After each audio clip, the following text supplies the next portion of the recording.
Hello, I'm Akhil B Nair, and this is my presentation for DJ3. And the topic I have chosen is application of automata theory in networking. What is an automata? In simple words, an automata is any system which works by itself without any human interference. So, introduction to automata theory. It is a theoretical branch of computer science and mathematics. Automata theory is the study of abstract machines and the problems that can be solved using these machines. The abstract machine is called an automaton. An automaton with a finite number of states is called a finite automaton. Now let's look at the types of automata. At the very top, we have an automata, and as we learned in the previous slide, an automata has several number of states, and based on the number of states, it's further divided into finite and infinite automata.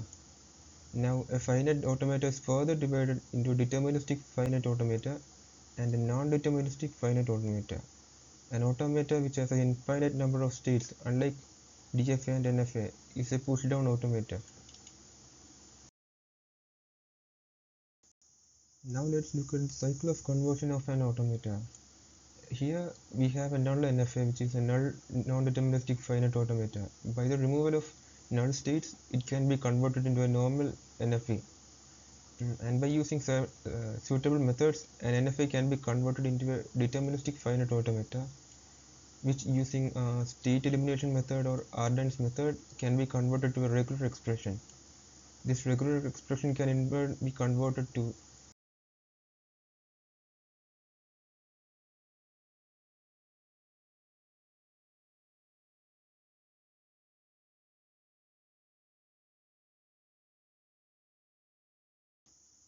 Here we take a look at several real-world applications of automata theory. Each model in automata theory plays several important roles in applied areas. Finite automatas are used in text processing, in programming language and compilers, and hardware designing. Context-free grammars or CFGs are used in programming languages and artificial intelligence. Originally, CFGs were used in the study of human languages too. Cellular automata are used in cellular biology, and the most common example being John Conway's Game of Life. So as we can see here, automata theory has several rather important roles in our real world.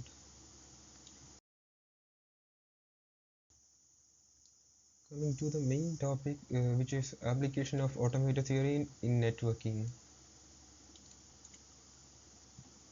Until now, we have been discussing several fields where automata theory is generally used, but now we are going to discuss in specific how automata theory helps in networks and communication. So networks mostly deal with the transfer of data, which includes transmission and receival, and there are several protocols or set of rules governing the transfer. So some of these protocols are error control protocol, flow control, and bandwidth limitations. These are the areas where some protocols are used to solve the issues which arise during transfer. So in the previous slide, there are several issues that occur during the transmission of data, such as bandwidth issues or incongruence in data that has been received or transmitted.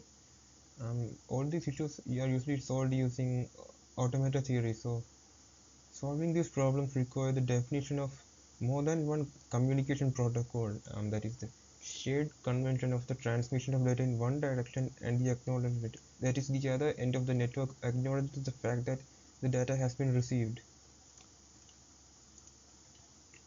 So rather than attempting to describe all these required functionality as just one single protocol, it is conventional to use a stack of protocols. So protocols at layer and like the nth layer of the stack can make use of functionality provided by all the layers below it, like from layer n-1 and below. Now for the example, the internet protocol has 5 layers, the protocol stack. So let's take a look. Like the application layer is at the top, it's at the top of the stack. So application layer can take benefit of all the protocols below the application layer in the stack. So it includes transport layer, network layer, link layer, and physical layer. So here we will take a look at a real world scenario where we can apply the automata theory for network protocol. So in this picture we can see a very basic protocol used in transmission of data. So here this straight line signifies the timeline of the sender, and same with the receivers, and this line represents the receiver's timeline. So at this point we can see the sender is sending a data packet D. So let's assume that this point is time t naught. So here it's t naught. So as we can see, there is this point of time where it's sending the data, but it's at this point that the receiver receives this data packet D. So let's call this t1.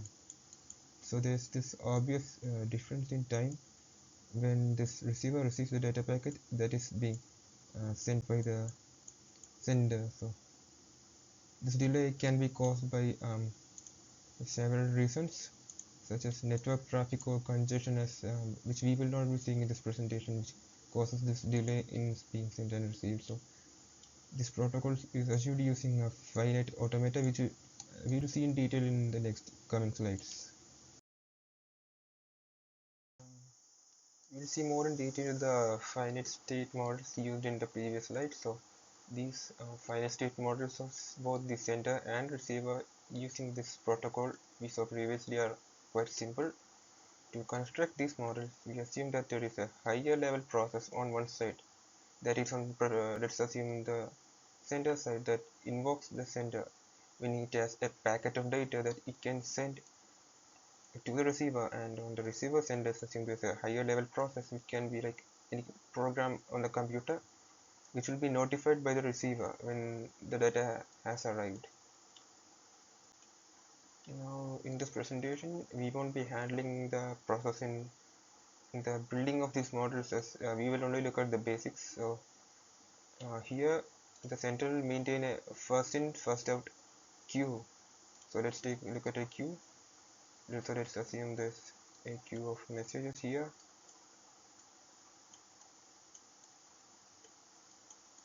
and these are the messages that the sender has to send to the receiver.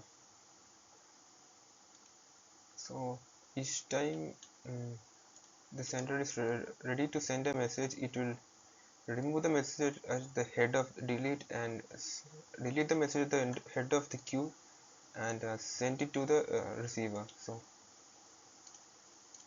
this message is the top of the queue, as it follows first in, which is this message was the first to enter the queue, will be the first to exit to the receiver. So this element will be removed from the queue and sent to the receiver.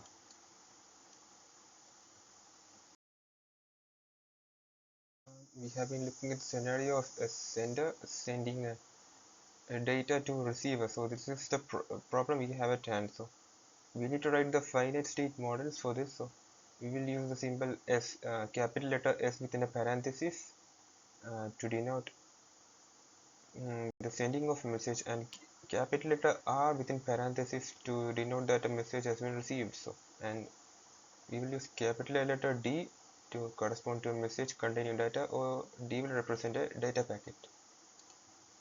Now let's take a look at this network. Here there is the sender and this is the receiver end.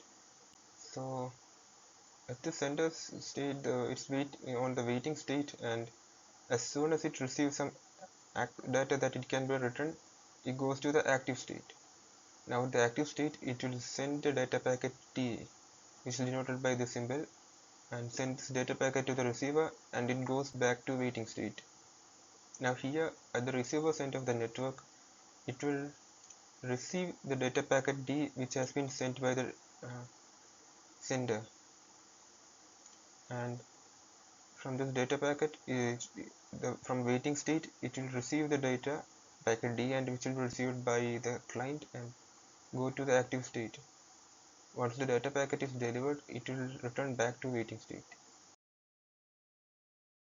We'll take a look at a more sophisticated protocol in networks. It's called the stop and wait protocol, quite widely used, also known as automatic repeat and request. So here is the sender's timeline, and this is the receiver's timeline, and here is a data packet D that the sender has to send. So let's say that the sender has a queue of message, data packet 1 and data packet 2. So let this be data packet 1, this be 2. Now the sender will send the data packet to the receiver, but now the receiver has received the data packet at this point of time, but as far as the sender is concerned, it does not know that the receiver has received the data packet. So the first element in the queue has been received by receiver, and the second element is ready to be sent, but the sender will not send this message since it does not know that the first message has been received by receiver. So unlike in previous protocols, the receiver here will send an acknowledgement to the sender, acknowledging that the data packet 1 has been received by the receiver. So as soon as this acknowledgement is reached at the sender's end, it will initiate the process of sending data packet 2 to the receiver. So here the data packet 2 is received by receiver, and as usual it will send another acknowledging that data packet 2 has been received. Now uh, in case the first data packet D, which is data packet 1, fails to reach the receiver's end, so let's say there's some network congestion or traffic, so this did not happen. So the first packet was not received by the receiver. So this acknowledgement will not happen, obviously, because the message was not received by receiver. So since this message isn't received, there is no acknowledgement on the sender's end, and since it has not received the acknowledgement for the first message in the queue, it will not send the second message. This will not happen without receiving the first acknowledgement. So the sender will remain at the waiting state until it receives the acknowledgement. So this is how a stop and wait protocol works, and this is achieved using a finite automata. Now let's take a look at a DFA for the stop and wait protocol. As we saw in the previous slide, we encountered a problem where the sender didn't receive the acknowledgement from receiver for the data packet 1, since it wasn't received by receiver. So let's say, how will we solve this problem? Like, once it's not transmitted, we should try again, right? So here this error control is by after a timeout. So the sender will retransmit the data packet 1 again after a timeout for acknowledgement. So if the data packet 1 isn't received by receiver, it will wait for the acknowledgement. So if it doesn't receive the acknowledgement at this state, it will wait for a time. So it after a timeout, it will go back to the active state. At the active state, it will send data packet 1 again to the receiver, and it will check whether in this case it succeeded in sending this message. So in this state, let's say in the second try, the message was received and the receiver sent an acknowledgement to the sender. So it successfully has received the acknowledgement and goes back to waiting state where one has been successfully sent. Now let's take a look at the receiver's end during this time. It receives data packet 1. No, or actually on the first try, it does not receive data packet 1. So it does not send an acknowledgement. But at the second try, it succeeded. And from waiting state, it receives data, go to active state, and then replies to sender acknowledging that it has been received. And it goes back to waiting state. Look at the application in alternating bit protocol in networks. In this alternating bit protocol, the acknowledgements use subscripts 1 and 0 are corresponding to the bits, so it's flipped. So for bit 0, the acknowledgement will be 1 and vice versa. So let's take a look at this scenario where the sender sends a data packet D0, and this D0 is received by receiver at D0 time, and it will send the acknowledgement 1 to the sender. Once this acknowledgement 1 has been received, it will send data packet 1 to receiver, and receiver will in turn send acknowledgement 0 instead of 1 to sender, and this goes on. Now let's take a look at second case scenario where after the sender sends its first data packet D0, let's assume there was some network traffic congestion which delayed its sending. So the sender waits for a timeout this time period, and after a time period it has not received an acknowledgement, so the sender tries again to send the data packet D0. So this try the data packet is received on time without reaching the timeout, so receiver will send acknowledgement 1 to the sender. Now let's say that on the first try this data packet D0 has now reached receiver, so the receiver will again send acknowledgement 1 to the sender. In the next slide we will see how to solve this problem, since for the same data packet has been received twice by the receiver. We have the finite state model for the alternating bit protocol. Server end, sender send, and the receiver send. Initially the sender will be in waiting 0 state, uh, where it will accept data from the queue, and go to active state where it will send data packet D0 to the receiver. At this point we can see that the receiver has received data packet D0. So after receiving and sending data packet, it requires an acknowledgement 1 for data packet D0. So if it doesn't receive acknowledgement 1, it will enter a timeout period. After timeout period, as we saw previously, the sender will retry to send the data packet D0. Now in another case, let's say instead of acknowledgement 1, it received acknowledgement 0. In this case, it will not change the state and remain the same. Now let's say it has received acknowledgement 1 from the receiver.